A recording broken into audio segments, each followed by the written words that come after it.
Welcome to Gentle Goodbyes, where we learn together to recognize the subtle signals of life, love and accompany our loved ones in the most important moments. Here, we share profound knowledge about old age health, signs of end of life, and how to care for mental and physical health of loved ones, so that every last moment is filled with peace, compassion, and meaning.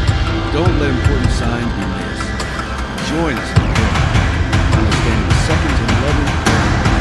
If you believe that love can make things more special, click subscribe and join Gentle Goodbyes today. A view of mountains in the mist, quiet, an empty road, an old silver car slowly passing through a pine forest. Voice female. There are pains that are not clearly visible on the film. There are diseases that all the tests are normal, but people still cannot get up every morning. I used to think health was obvious, until it left me, quietly and without warning. The world is in a hurry, and my body demands rest. And I don't know who to believe anymore. The doctor, the diagnosis, or the silent feeling of exhaustion in my chest. Cut. Close-up of a pair of hands on the steering wheel. Thin, pale, neatly trimmed fingernails. Wind blowing through the half-open window. Image. A small wooden house in the middle of the forest gradually appears behind the trees. The car stops. The woman steps down. Eleanor, 42, short hair, dark circles under her eyes, slow gait. My mother used to live here. No Wi-Fi, no routine. She died in her sleep, after a long time that the doctor said was nothing serious. I was angry with her for refusing treatment. Now I'm beginning to understand there are times silence is a medicine. I didn't come here to get better. I came here to hear my own voice again. Scene. Eleanor opens the door and enters the house. Soft light floods in. Dust flies in sunlight. She puts down her small bag, looks around, silently. An old photo of her mother sits on the table. The Quiet Cure. Part 1. The Unnamed Disease. Round pushbin setting. Remote mountain town, America, 1990s. 1. Old house scene, The Return. Opening scene. Eleanor sits by the wooden windowsill, her eyes looking out at the pine forest in the distance. She coughs lightly, then breathes deeply as if trying to swallow her fatigue. A small radio plays a crackling sound. She turns it down, then silence. My body is no longer my companion, but a strange land, a place I've been lost in with no map, no directions. They say I'm fine, but every morning I wake up as if I've been swimming upstream through a storm. Details. Eleanor opens an old drawer and takes out a wooden box. Inside, a handwritten letter from her mother, a few old photos, a string of dark wooden beads. She places the beads on the table, staring at it for a long time. 2. Symptoms of the disease, unnamed. Eleanor stands in the middle of the kitchen, her hands shaking slightly as she pours water. She gasps for breath after a few steps. The house lights flicker slightly.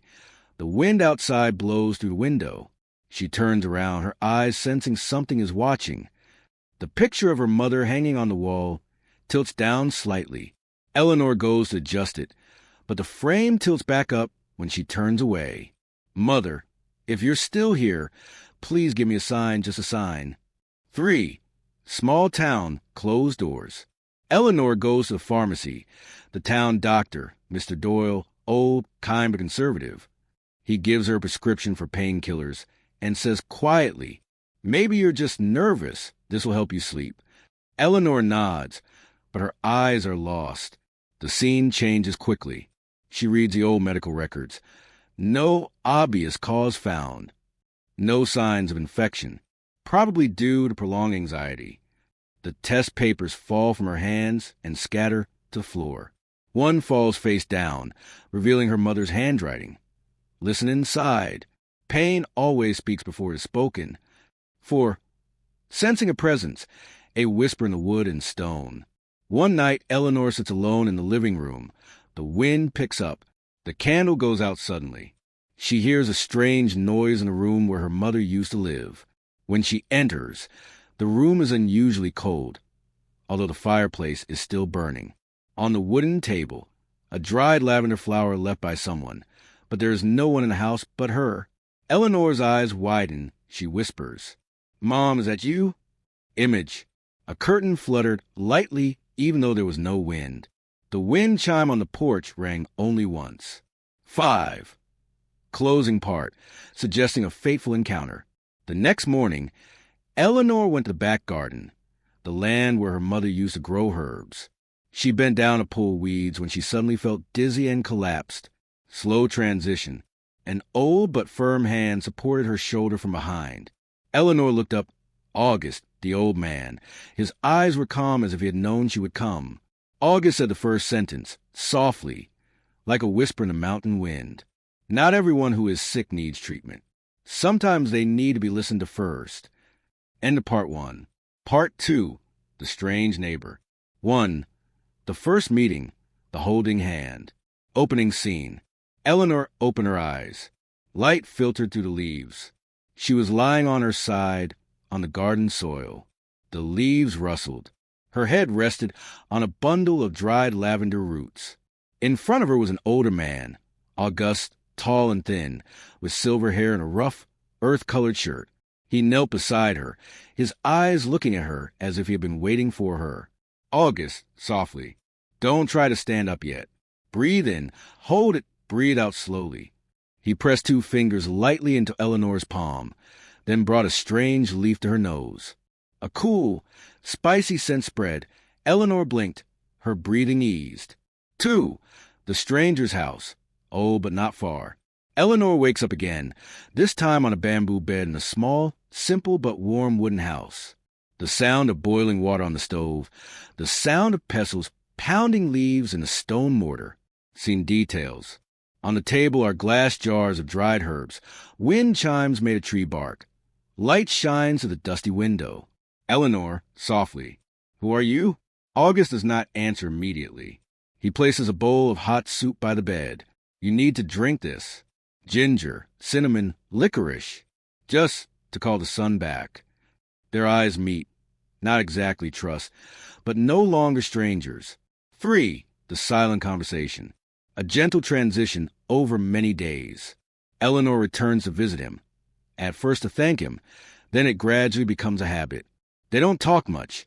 Just water the plants, mow the grass, pick perilla and angelica leaves together. One afternoon, Eleanor asks, "Why do you live here alone?" August, looking into the distance. Doctors can't always save people. Sometimes the more you learn, the less you can hear simple things. "I lost my son because I didn't know when to be quiet." Eleanor doesn't ask any more questions. The wind blows gently. The wind chimes on the porch rings softly as if in sympathy. 4. Small journey. Healings that do not go up to the fairyland. The scene shifts slowly through daily activities, like a slow flow of time. Eleanor learns how to make morning herbal soup. August teaches her to make chamomile tea with dried orange peels. They arrange leaves into a circle, like a small ritual that doesn't need a name. One evening, Eleanor whispered, "Maybe my body doesn't need healing, but an apology." August looked at her, nodding, his eyes not pitying, but like someone who has walked through darkness. 5 signs, insights, faith. Eleanor began to dream of her mother, face unclear, but standing in the middle of the garden, holding out a familiar branch, a straggler's root, the thing August planned to teach her to use tomorrow. She woke up in tears, not sad, but as if being hugged from afar. At the end of the section, August placed in her hands an old notebook, soft leather cover, nameless. On the first page was a handwritten line. Healing is not about dispelling darkness. It is about learning to bring light to walk in it. Eleanor closed the notebook, her heart trembling slightly. The last light of the day shone through the window. The ending scene, she looked up and smiled very slightly. Clapperboard Part 3, quietly recovering. 1. The journal begins, recording the little things. Opening scene. A close-up of Eleanor's hand writing in brown ink in the notebook her mother left behind. Each page opens with a slight flashback. She meditates by the window at dawn, wrapping her own food in banana leaves. Fresh vegetables picked from the garden. A scene of her walking slowly in the morning dew, her hand gently gliding over the dewy leaves. Day 11, deeper breathing. No more broken dreams. Tonight, for the first time, I found myself dreaming without running away. Day 17. The skin on my hands is no longer pale. I can feel the birds calling each other in the morning, not in my ears, but as if echoing in my chest. 2. Memory intersection, self-discovery, intermittent switching scene. Eleanor and August sit by the fire, each holding a cup of hot tea. They exchange bits of memory, like small winds blowing into each other. Eleanor, softly, I used to be a nurse. I took care of many people, but I never asked if I was okay. I was afraid to stop, because I was afraid to face myself. August, deeply, I used to cure people who were waiting to die, but I didn't see my son slowly becoming silent before my eyes. I have knowledge, but I lack one thing, silence. Silence, the crackling of firewood. The wind blows gently through the wind chimes hanging on the porch. The sound echoes like a meditation bell. 3. Minor incident. Faith is tested. Scene change. The weather suddenly turns cold. Eleanor lies huddled in her blanket. Slight cough, slight fever, pale lips. August is about to call a car to take her to the medical station, but Eleanor raises her hand to stop her. Eleanor, clearly, though weakly, it's not that I don't trust doctors. It's that I need to learn to trust myself. I used to give all my trust to others. Now, I just want to see if there's anything left inside me. August nods slightly. He lights a handful of herbs. The smoke spreads in the room. The scent is warm and gentle like Mother Earth. Image details. A bowl of ginger water left to cool. A towel covers Eleanor's head. Steam rises. Her eyes are closed. 4. Powerful symbol, silent dream. Eleanor dreams, but this time it is not scary. She sees herself as a child, lost in the misty forest. Her mother appears, saying nothing, just handing her a small white seed. As she places the seed on the ground, light spreads from the ground. A whisper, healing, is to replant trust in barren ground. She wakes up. The sun has just risen. Light filters through the thin, dusty curtains. 5. End apart, a new transformation. Eleanor steps out into the garden, barefoot, walking slowly, the grass wet with dew. She smiles softly, for the first time, for no one, for no reason. Diary voice ends this section. Day 30. I can't say I'm well again, but I know I'm alive again. Maybe that's the real beginning. Last shot. She puts the rosemary in front of her mother's picture. From a frame reflects a morning sun. Eleanor's face is quiet, but bright. Part 4. Choosing to live. 1. Wake up from a fever. No more fear. Opening scene. Eleanor opens her eyes, lying alone in the early morning light. The sweat has dried. Her breathing is even. There is no more feeling of resistance. Just a peace. For the first time in years, I'm not trying to be anyone. Not trying to be strong. Not trying to understand. I just breathe. And breathing is enough. 2. Cleaning up the past like a baptism. The scene changes slowly. No dialogue, just music. Eleanor gathers her devices. Phone, smartwatch, heart rate monitor, pedometer.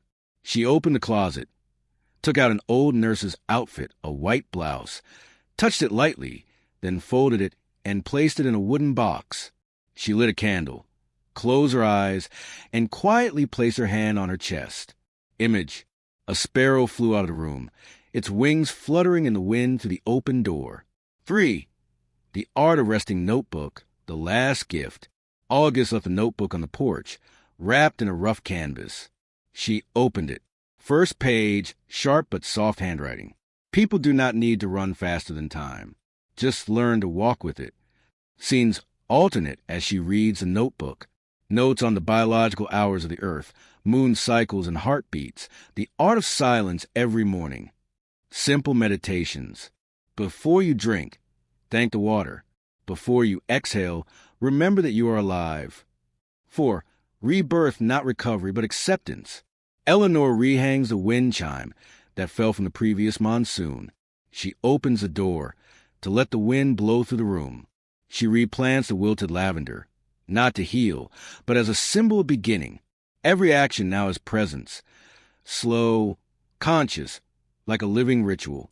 Inner dialogue, gentle emotional climax. I used to think I had to heal to live, but now I know I can live with the unhealed.